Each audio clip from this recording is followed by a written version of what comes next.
Agora a gente vai conversar sobre um assunto extremamente sério. Eu estou recebendo aqui no estúdio hoje o Marcos Massal Futai, que é engenheiro civil e também professor da Escola Politécnica da USP. Seja bem-vindo, bom dia, tudo bem? Bom dia, Rejane, bom dia a todos os telespectadores. A gente vai conversar sobre um assunto muito sensível, né, para o Brasil, né, principalmente nas épocas de chuva, né, como a gente está vivendo agora, o nosso verão, a gente sabe que é muito chuvoso, é muito molhado, os volumes muitas vezes acabam surpreendendo, mas essa não é, né, a novidade, isso é da natureza realmente, né. Agora, o que não deveria acontecer é o que a gente vê todos os anos, né, a cidade não suportando esse volume de água e as encostas muitas vezes vindo abaixo, né.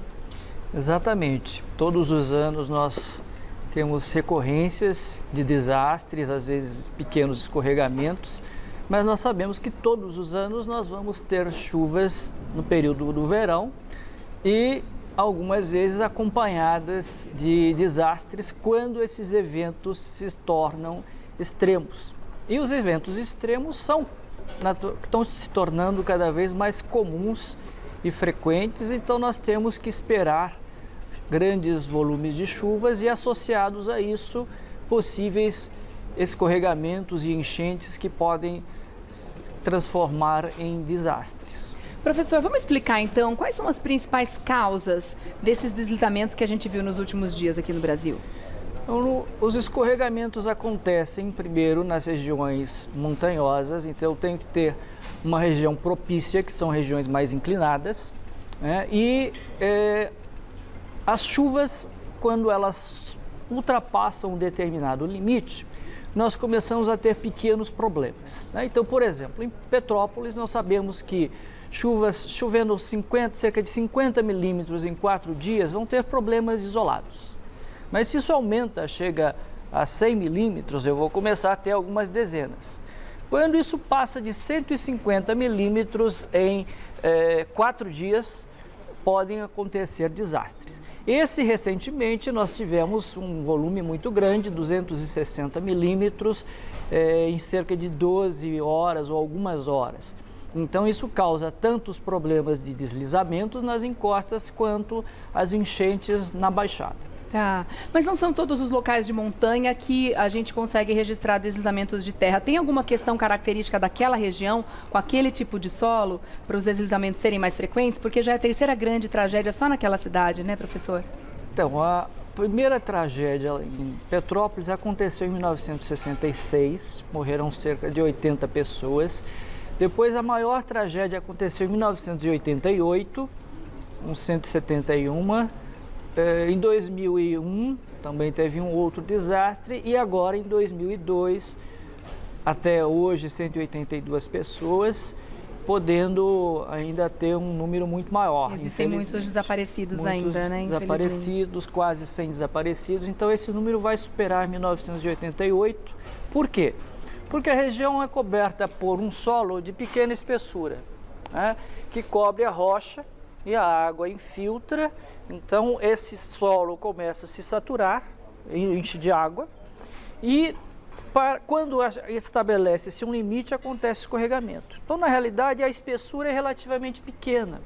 Por que esses escorregamentos acontecem com frequência lá? Porque ele tem um topo, uma parte rochosa que impede que a água infiltre. Então, a água começa a acumular rapidamente nessa pequena entre espessura. Entre a superfície e a rocha. Exatamente. Tá. E aí a capa de solo que desliza vai ter um volume grande porque é uma extensão muito grande. Sim. Né? Então ele leva as pessoas que estão na encosta e o material vai para a baixada e vai atingir as pessoas que estão também morando no pé dessas encostas.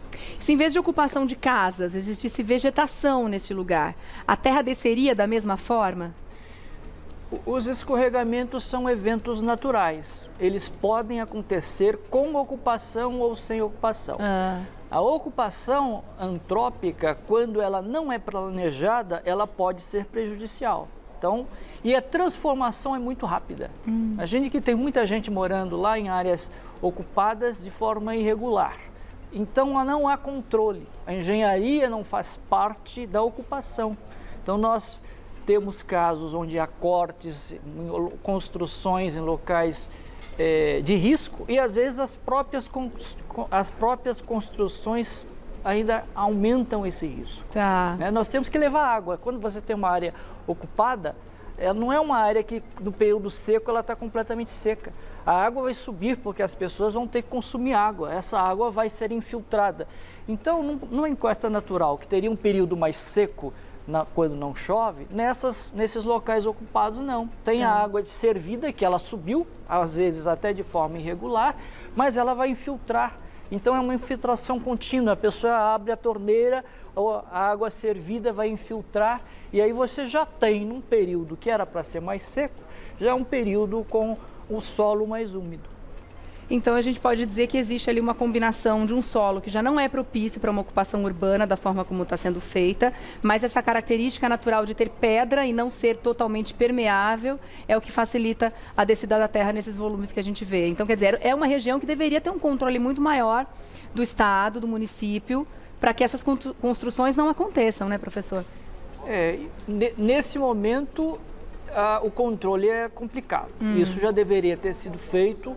É uma herança histórica, problemática, de urbanização não planejada. Então, são áreas de ocupação irregular porque não haviam outras áreas, não havia outra área para ser ocupada por essa população. Normalmente, quem ocupa essa região são as pessoas mais carentes e algumas áreas, o custo de engenharia é muito alto. Ela inviabiliza a ocupação. Várias áreas de Petrópolis, pelo que eu vi somente em imagens, elas não deveriam estar ocupadas, né? Então, o que precisaria ser feito? Primeiro é um mapeamento de risco. Isso as prefeituras têm que fazer, o poder público tem que fazer. Agora, uma vez tendo o mapeamento de risco, o gestor tem em mãos um documento que diz, nesta região tem risco. A partir disso, ele tem que fazer o gerenciamento de risco, ele tem que saber o que fazer para melhorar aquelas condições. Ou ele trata, se tiver risco, ou ele remove essa população. Então, o risco vai acontecer quando nós tivermos duas condições. Uma encosta que é instável, ou seja, pode ter um escorregamento, e a população instalada ou uma infraestrutura que vai causar efetivamente algum prejuízo. Infelizmente, no caso de Petrópolis, tinham as duas coisas. Imagine você se aquela região fosse totalmente verde, como você falou. Mesmo se acontecesse todo aquele deslizamento, seria um fenômeno puramente natural e não teria consequências. Não teríamos vítimas Então, não fatais. seria uma área de risco, porque nós não estaríamos expondo a população. Sim. Vamos falar de enchentes agora? A gente vê desmatamentos acontecendo, as áreas verdes cada vez menores, infelizmente. Queria saber qual é a relação das enchentes, nas grandes cidades principalmente, com o desmatamento.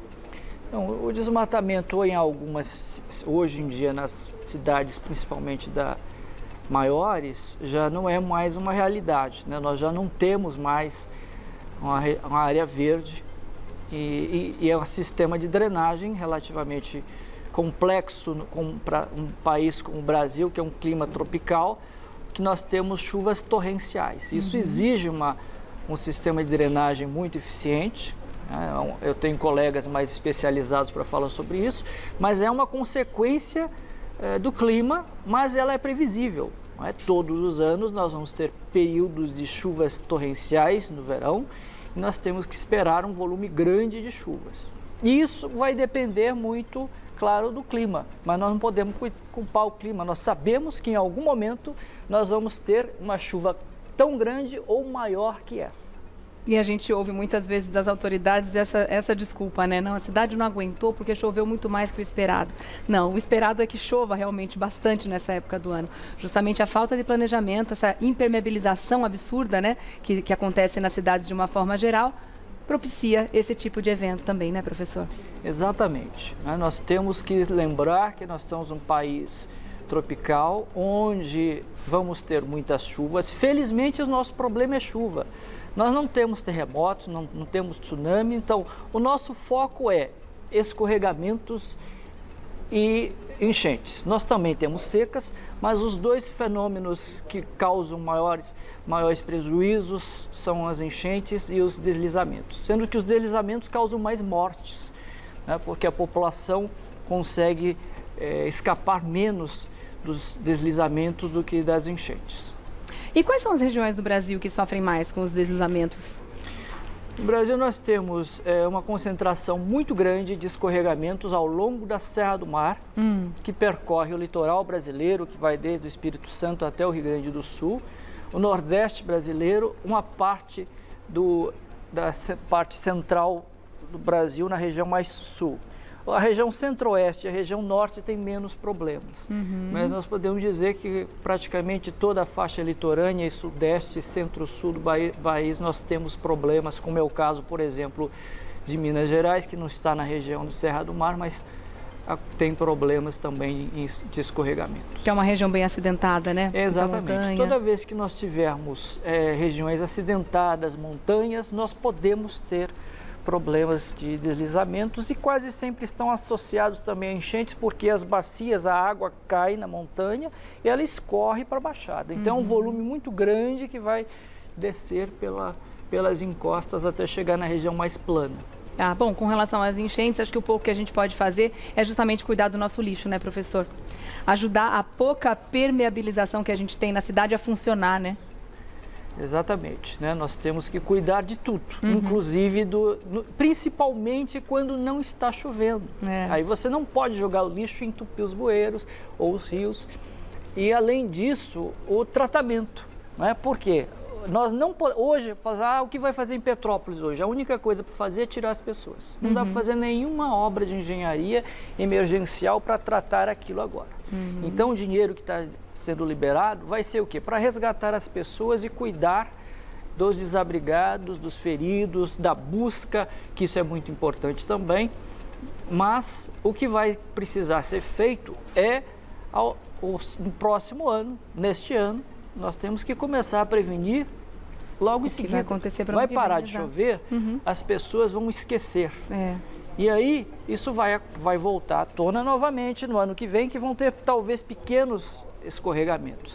Mas, historicamente, em Petrópolis, a cada 10 anos acontece um desastre, com mais de 50 mortes. Este é o histórico entre 66 e 2022. Tivemos 6 grandes desastres com vítimas, um número maior que 50. Já temos um bom histórico para tomar uma atitude, né, professor? Temos um bom histórico, temos péssimo histórico, na verdade.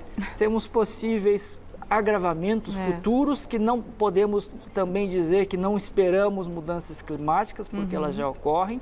Então os eventos extremos vão se tornar mais frequentes e também virão desastres se a sociedade e o poder público não se preparar para isso. Não se preparar, exatamente. Professor, obrigada, viu, pela sua presença aqui, pelo esclarecimento, realmente muito bom papo. Quero agradecer, então, o professor Marcos Massal Futai, que é engenheiro civil e professor da Escola Politécnica da USP, e vou deixar um agradecimento aqui também à ABMS Nacional, que é a Associação Brasileira de Mecânica dos Solos e Engenharia Geotécnica. Obrigada, viu, pela presença. Até a próxima, querido. Muito bom papo, né? Tá vendo? Tem o que ser feito, tem o que fazer. Né, Leozinho? Mas tem que fazer. E dinheiro a gente sabe que tem também, que a gente paga imposto. Tem vontade política, né? Colocar essas pessoas em locais seguros, gente, pelo amor de Deus, né? Exatamente. A gente já cansou de ver essas tragédias. A gente já cansou de ver, imagina essas pessoas de viverem isso, pelo amor de Deus.